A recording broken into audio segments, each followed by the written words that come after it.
السلام علیکم ورحمۃ اللہ وبرکاتہ۔ سلطان عز الدولہ کو اس کے ایک مخبر خفیہ پولیس کے اہلکار کے ذریعے سے خبر ملی کہ قاضی القضات کے پاس ایک شخص 20,000 دینار بطور امانت رکھوا گیا تھا۔ وہ شخص حج کے بعد رومیوں کے خلاف جہاد میں شامل ہوا اور زخمی ہو کر قید ہو گیا۔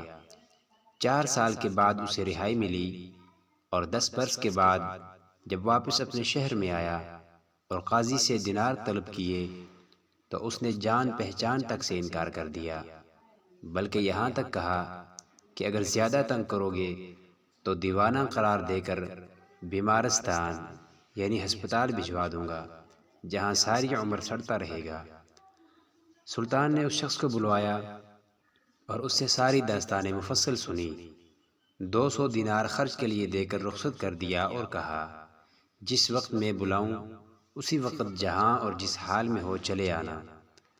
اس کے جانے کے بعد عز الدولہ نے قاضی کے امتحان کے لیے ایک دن اس کو خلوت میں بلوایا اور شہزادوں اور شہزادیوں کے متعلق گفتگو کر کے کہا کہ زندگی کا کوئی اعتبار نہیں، شہزادوں کی طرف سے خطرہ ہے کہ وہ اپنی بہنوں کو مقرر شدہ حصہ نہ دیں گے، اس لیے میں چاہتا ہوں کہ آپ جیسے متقی اور دیندار کے پاس کچھ ہیرے جواہرات اور نقدی جمع کروا دوں، تاکہ اگر میرے مرنے کے بعد شہزادے اپنی بہنوں کو ورثے میں سے حصہ نہ دیں تو آپ اس وقت لڑکیوں کی مدد کر سکیں اور انہیں یہ امانت دے دیں۔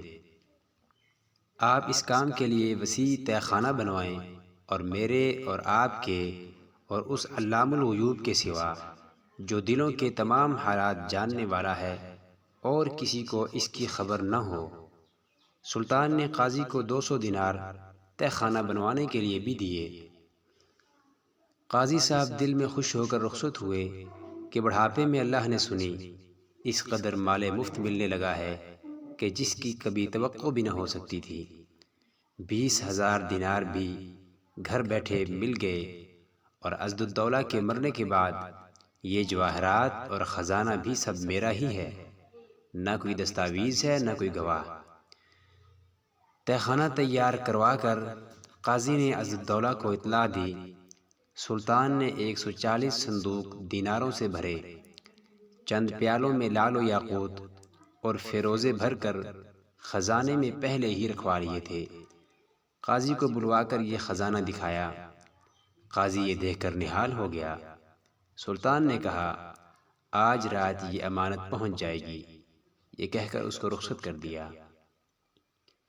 اس کے بعد اس مظلوم کو بلوایا اور کہا، آج قاضی کے پاس جا کر سختی سے اپنے دیناروں کا تقاضا کرو، اگر وہ نہ مانے تو کہو میں سلطان سے کہہ دوں گا جو آپ کی عزت خاک میں ملا دے گا اور مجھے میرا مال بھی دلوا دے گا۔ وہ شخص گیا اور سختی سے تقاضا کرنے لگا۔ قاضی نے سوچا کہ اگر اس کمبخت نے شور مچایا تو شاید سلطان تک بات پہنچ جائے، جبکہ سلطان نے آج ہی خزانہ بھجوانے کا وعدہ کیا ہے۔ ایسا نہ ہو کہ اس 20,000 دینار کے بدلے وہ لاکھوں دینار اور جواہرات ہاتھ سے جاتے رہیں اور بے اعتباری و بے عزتی الگ ہو۔ یہ سوچ کر قاضی نے اس کی ساری رقم اس کے حوالے کر دی اور کہا، جو کچھ اب تک ہوا وہ تمہارے ہی فائدے کے لیے تھا، اب تم صبر نہیں کرتے تو لے جاؤ، تمہارا ہی مال ہے۔ وہ شخص دینار اٹھا کر سیدھا عز الدولہ کے پاس لے گیا۔ عز الدولہ کو معلوم ہو گیا کہ قاضی نے واقعی خیانت کی ہے، اور اگر اس کو ان جواہرات کا طمع نہ ہوتا تو کبھی وہ امانت واپس نہ دیتا۔ اس نے قاضی کا تمام مال اور اسباب ضبط کر لیا، اس کو عہدہ قضاء سے ہٹا دیا اور اس کی ضعیفی کی وجہ سے اس سے زیادہ کوئی اور سزا نہ دی۔ مزید اس طرح کے اسلامی اور سچے واقعات جاننے کے لیے ہمارے چینل کو سبسکرائب کر دیں۔